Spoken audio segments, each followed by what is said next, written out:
രീതിയിൽ മാറാട് കലാപത്തെ മാറ്റിക്കൊണ്ട് മുസ്ലിങ്ങൾക്കെതിരായിട്ടുള്ള ഹൈന്ദവ ജനവികാരത്തെ ഉണർത്തിക്കൊണ്ട് ഹൈന്ദവ വോട്ടുകൾ തട്ടിയെടുക്കാൻ പറ്റുമെന്നാണ് പരിശ്രമിക്കുന്നത്.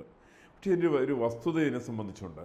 2003 മെയ് മാസം 2-ാം തീയതി നടക്കുന്ന മാറാട് കലാപത്തിൽ കൊല ചെയ്യപ്പെട്ട 8 പേരിൽ 7 പേരും ഹിന്ദുക്കളായിരുന്നു, ഒരാൾ മുസ്ലിമാണ്. ഇതിൻ്റെ സംഭവിക്കുന്ന വാസ്തവത്തിൽ ഹിന്ദുക്കൾ തിരിച്ചു കൊല്ലുന്നവരല്ല. ശരിക്ക് അവിടെ സംഭവിച്ചത് മാറാടുള്ള സാധാരണ മത്സ്യത്തൊഴിലാളികളായിരിക്കുന്ന ആളുകൾ, കടലിൽ നിന്ന് മത്സ്യബന്ധനം കഴിഞ്ഞ് മടങ്ങിയെത്തിയ ആളുകൾ, കടയിൽ പോകുന്ന ആളുകൾ, അവിടെ ഇരുന്ന് വഴിവക്കിൽ നിന്ന് സംസാരിച്ചുകൊണ്ടിരിക്കുന്ന ആളുകൾ, ഈ പറയുന്ന ആളുകളുടെ നേർക്ക് നടത്തിയിട്ടുള്ള വലിയൊരു ആക്രമണം നടത്തിയിട്ടുള്ളത്, ഈ ആക്രമണം നടത്തിയിട്ടുള്ള ആളുകൾക്കൊന്നും മാറാടിനെ കുറിച്ച് നിശ്ചയമില്ല. ഇതെല്ലാം കൃത്യമായിട്ട് കേന്ദ്രീകൃതമായിട്ടുള്ള പരിപാടിയാണ്, കൃത്യമായിട്ടുള്ള ആസൂത്രണം ചെയ്ത പരിപാടിയാണ്. അതുകൊണ്ട് ഇവരാരും മാറാടുമായിട്ട് കോഴിക്കോടുമായിട്ട് ബന്ധപ്പെട്ടവരല്ല ഏറെ പേരും.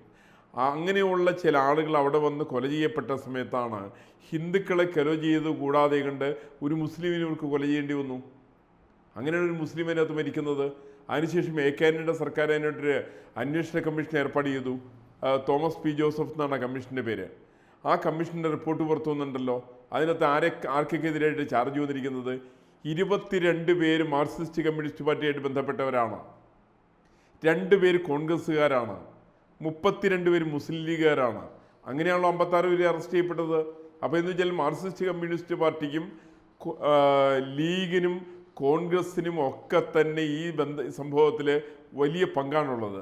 കാരണം ലീഗ് നമ്മൾ പലപ്പോഴും തോന്നുന്ന മാതിരി പറയുന്ന പോലെ ലീഗ് ഒരു സമാധാന പ്രസ്ഥാനമൊന്നുമല്ല. ലീഗ് മുസ്ലിം സമുദായത്തിൽ സ്വാധീനമുണ്ടാക്കാനുള്ള ആസൂത്രിതമായിട്ടുള്ള ശ്രമത്തിൻ്റെ ഫലമായിട്ട് നടത്തിക്കൊണ്ടിരിക്കുന്ന നിരവധി പ്രവർത്തനങ്ങളുണ്ട്. അത് രാജ്യവിരുദ്ധ പ്രവർത്തനങ്ങളാണ്, അത് ഹിന്ദുവിരുദ്ധമായിട്ടുള്ള പ്രവർത്തനങ്ങളാണ്, അത് അവരുടെ താല്പര്യങ്ങൾ സംരക്ഷിക്കാൻ വേണ്ടിയിട്ടാണ്. ഇങ്ങനെ താല്പര്യങ്ങൾ സംരക്ഷിക്കുക എന്നുള്ള ഉദ്ദേശം ഒരു വശത്ത് മുസ്ലിം ലീഗിലുള്ള സമയത്ത് അതിൽ പെട്ടിട്ടുള്ള ബലിയാടുകളായിരിക്കുന്ന ബലിദാനികളായിട്ട് മാറിയിരിക്കുന്ന പാവപ്പെട്ട ഹൈന്ദവ കുടുംബങ്ങളെ സംബന്ധിച്ച് കുടുംബങ്ങളെ ചേർത്ത് പിടിക്കാൻ സാധിക്കുന്നു എന്നുള്ളതാണ് AK ബാലൻ്റെ പ്രസ്താവനയുടെ രത്നച്ചുരുക്കം. ചിരിക്കതാണ്. സത്യത്തിൽ സാധിക്കുന്നില്ല. കാരണം മാർക്സിസ്റ്റ് പാർട്ടിക്ക് പങ്കുണ്ട്. ഇന്ന് മാത്രമല്ല, മാർക്സിസ്റ്റ് പാർട്ടിയുടെ അന്നത്തെ 2003 സമയത്ത് അവിടെയുള്ള മാറാട് പഞ്ചായത്തിൻ്റെ പ്രസിഡൻ്റായിട്ടുള്ള ബീരാൻ കോയ എന്നങ്ങണ്ട അതിൻ്റെ പേര്. ഈ പറയുന്ന ബീരാൻ ഇക്കാര്യത്തിൽ പങ്കില്ലേ? ബീരാന് പങ്കുണ്ട്. ബീരാന് പങ്കുണ്ടെന്ന് മാത്രമല്ല, അവിടെയുള്ള സാധാരണ വെട്ടും കുത്തുമേറ്റും മൃതപ്രായരായിരിക്കുന്ന ആളുകളെ ആശുപത്രി കൊണ്ടുവരാൻ വരുന്ന സമയത്ത് ഒരാളെ പോലും തൻ്റെ വണ്ടിയിൽ കയറ്റില്ല, പഞ്ചായത്തിൻ്റെ വണ്ടിയിൽ കയറ്റില്ല എന്ന് പറഞ്ഞ് വാശി പിടിച്ചുകൊണ്ട് അവരെയെല്ലാം മരണത്തിന് വിട്ടുകൊടുത്ത ആളുടെ പേരാണ് ബീരാൻ എന്നുള്ളത്.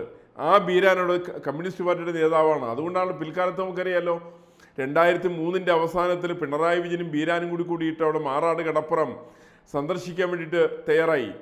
അവിടെയുള്ള ജനങ്ങൾ എതിർക്കുകയാണ് ഇയാളെ. പിണറായി വിജയനോടെ കയറ്റിയില്ല ആളുകൾ. വീരശൂര പരാക്രമിയായിരിക്കുന്ന ഇരട്ടച്ചങ്കുള്ള പിണറായി വിജയനെ മാറാട് കടപ്പുറത്തുള്ള ഒരൊറ്റ വീട്ടിലേക്കും കിടക്കാൻ അവിടുത്തെ ആളുകൾ സമ്മതിച്ചില്ല. കാരണം അയാൾ കൂടെ ആരുണ്ടായിരുന്ന ആള് ബീരാൻ എന്ന് പറയുന്ന ആള്. ആരാ ബീരാൻ എന്ന് പറയുന്നത്? ഇസ്ലാമിക തീവ്രവാദത്തിൻ്റെ തലതൊട്ടപ്പരായിരിക്കുന്ന ആള്. ഈ പറയുന്ന ബീരാൻ അടക്കമുള്ള ആളുകളാണല്ലോ, ആളുകൾക്ക് ഇക്കാര്യത്തിൽ വലിയ പങ്കുള്ളതാണല്ലോ. അതുകൊണ്ടാണല്ലോ ബീരാൻ്റെയൊക്കെ സഹവർത്തികളായിരിക്കുന്ന 22 പേരാണ് ഈ കേസിനകത്ത് പെടുന്നത്. ഈ പറയുന്ന 56 പേര് വരുന്നവരും ഈ 56 പേരും വരുന്നത് ഇസ്ലാമിക ഫണ്ടമെൻ്റലിസ്റ്റുകളായിരിക്കുന്ന ആളുകളാണ്. അവർ ചിലപ്പോൾ മാർക്സിസ്റ്റ് കമ്മ്യൂണിസ്റ്റ് പാർട്ടി ആയിരിക്കാം, അവർ ചിലപ്പോൾ കോൺഗ്രസ് ആയിരിക്കാം, അവർ ചിലപ്പോൾ മുസ്ലിം ലീഗ് ആയിരിക്കാം, അവർ ഏതെല്ലാം പ്രസ്ഥാനമാണെങ്കിലും കൊള്ളാം. അവരെല്ലാവരും റെപ്രസെൻ്റ് ചെയ്യുന്നത് ഇസ്ലാമിക തീവ്രവാദത്തെയാണ് അവർ റെപ്രസെൻ്റ് ചെയ്യുന്നത്. അപ്പോൾ അതിൻ്റെ ഒരു വലിയ തെളിവാണ് ശരിക്കും അവിടെ കാണുന്നത്. അതിൻ്റെ ഏറ്റവും വലിയ ഇരകളായിട്ട് വരുന്നത് വളരെ സാധാരണക്കാരായിരിക്കുന്ന ഹൈന്ദവ ജനവിഭാഗങ്ങളാണ്. അവർ എട്ടും പൊട്ടും തിരിയാത്ത, വസ്തുതകളെ നേരാവണ്ണം മനസ്സിലാക്കാത്ത, ഒരു കാരണവശാലും ഇത്തരത്തിലുള്ള തങ്ങളുടെ സഹജീവികളായിരിക്കുന്ന ആളുകൾ. കാരണം അവിടെ മുസ്ലിങ്ങളും ഹിന്ദുക്കളും തിങ്ങിപ്പാർക്കുന്ന സ്ഥലമാണ്.